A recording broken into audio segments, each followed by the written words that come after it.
yang masih ngegas seragam, sambil nunggu ngantuk kita bahas, kita kupas tentang kisah sahabat kita ini.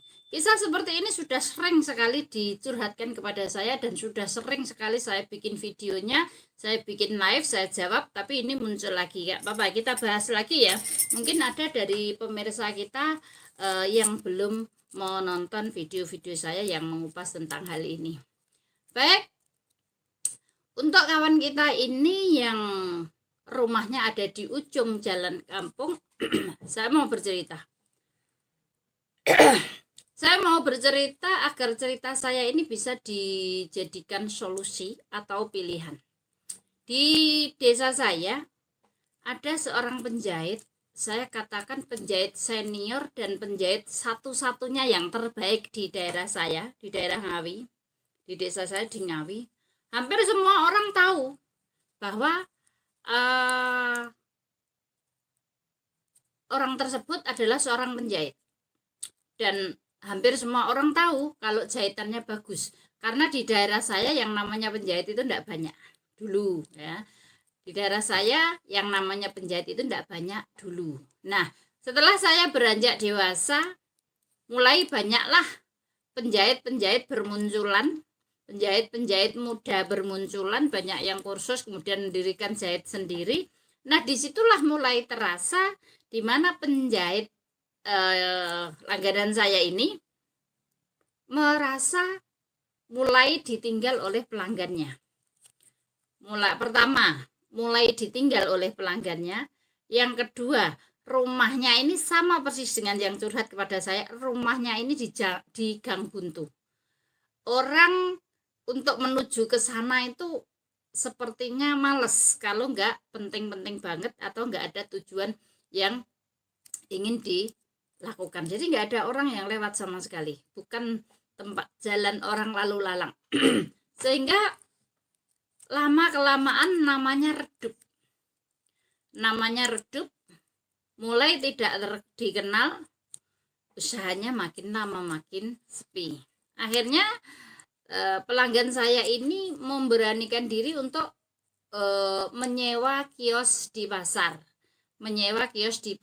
Di mana di situ beliau jualan kain kecil-kecilan sekaligus sambil menjahit. Jadi dia bawa mesin jahitnya di situ, dia beli juga beberapa kain untuk dipajang di situ, sehingga orang-orang yang datang, kebetulan di pasar itu tidak ada toko kain.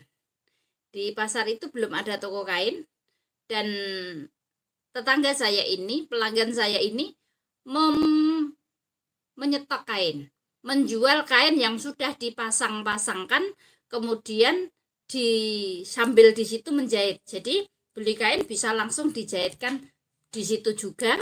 Selain itu, karena di pasar banyak sekali orang yang jualan baju jadi, banyak orang yang beli baju jadi itu kebesaran, kepanjangan, atau orang-orang yang mau permak dan lain-lain. Jadi di situ alhamdulillah usahanya jadi rame, bahkan punya beberapa karyawan ya, yang tadinya di rumah di ujung jalan itu sepi. Ketika dia menyewa kios di pasar itu, ada yang beli kainnya, langsung dijahit, ada yang permak baju. Berjalanlah usahanya di situ, dan sambil tetap berusaha di pasar tersebut. Nah, pelanggan saya ini juga membawa kerjaan yang banyak ke rumah. Jadi di rumah dia juga bisa kerja, di pasar dia juga bisa kerja, dan juga punya beberapa karyawan. Ini adalah salah satu contoh atau kisah yang dilakukan oleh pelanggan saya ini. Langganan saya, jahit langganan saya, dulu belum bisa jahit. Nah, itu satu yang bisa mungkin dijadikan motivasi atau inspirasi. Mungkin Anda bisa melakukan hal yang sama. Dan satu lagi, setelah cerita tetangga saya ini, saya ingin menceritakan tentang diri saya. Saya ini jangan dikira tinggalnya di kota, tidak ya. Saya ini tinggalnya di kampung padat penduduk. Di kampung, tapi kampungnya padat penduduk. Dan di kampung saya ini penjahitnya banyak banget. Saya termasuk penjahit pendatang, karena saya memang merantau terus ya. Saya merantau terus dan saya itu kursus jahitnya di Surabaya. Saya lahir di Ngawi, domisili di Magetan, kursus jahitnya di Surabaya. Artinya di kampung saya tidak ada satu orang pun yang tahu kalau saya bisa menjahit. Nah, ceritanya begini. Dan di kampung saya ini saya berada di gang yang bukan jalan umum. Artinya gini, misalkan ini jalan umum, jalan yang dilalui oleh banyak orang. Saya masuk di gang sini, walaupun bukan gang buntu, tapi gang yang saya yang ada di yang saya tempati ini gang yang hanya dilewati oleh orang satu RT tersebut, walaupun penduduknya banyak. Di satu RT ini, satu lingkaran ini, yang di sini tembus jalan raya, di sini tembus jalan raya, ini jalan umum dilalui banyak orang, saya di jalan RT. Hanya orang satu RT yang lewat. Jadi walaupun saya pasang banner, walaupun saya pasang apa, yang lihat ya cuman orang satu RT. Hanya sesekali saja ada orang lewat sini yang bukan orang satu RT. Tuh, ya. Jadi tempat saya ini juga di kampung. Kalau saya mengandalkan jahitan secara offline, orang-orang di sekitar saya, tetangga-tetangga saya, atau orang luar kampung saya, maka jahitan saya akan sangat sepi sekali. Saya nggak ada jahitan, karena di kampung saya pertama banyak penjahit, yang kedua saya belum banyak dikenal di daerah sini karena memang saya pertama merantau, yang kedua saya ini orangnya nggak suka nggak suka ngumpul-ngumpul. Saya di rumah saja, ceritanya gitu. Kalian keluar-keluar kalau muslimat itu satu RT gitu. Kalau yang ikut ke lain-lain desa saya kurang suka, karena saya memang orang rumahan. Nah, kalau seandainya saya hanya mengandalkan usaha di lingkungan saya, walaupun saya tidak gang buntu, tapi juga jalan saya ini cuma jalan RT, maka yang terjadi adalah saya juga sepi. Kerjaan saya bakalan sangat sepi sekali. Terbukti untuk usaha jahit saya ini 85% itu jalur online. Untuk jalur online 15% pun nggak nyampe. Sedikit sekali orang yang jahit ke saya. Jadi walaupun banyak orang sudah tahu saya ini jahit, saya ini laundry, tapi karena banyak sekali pilihan penjahit yang lain yang lebih senior, mereka lebih memilih ke penjahit langganan mereka yang sudah senior dibandingkan saya. Nah, apa yang saya lakukan?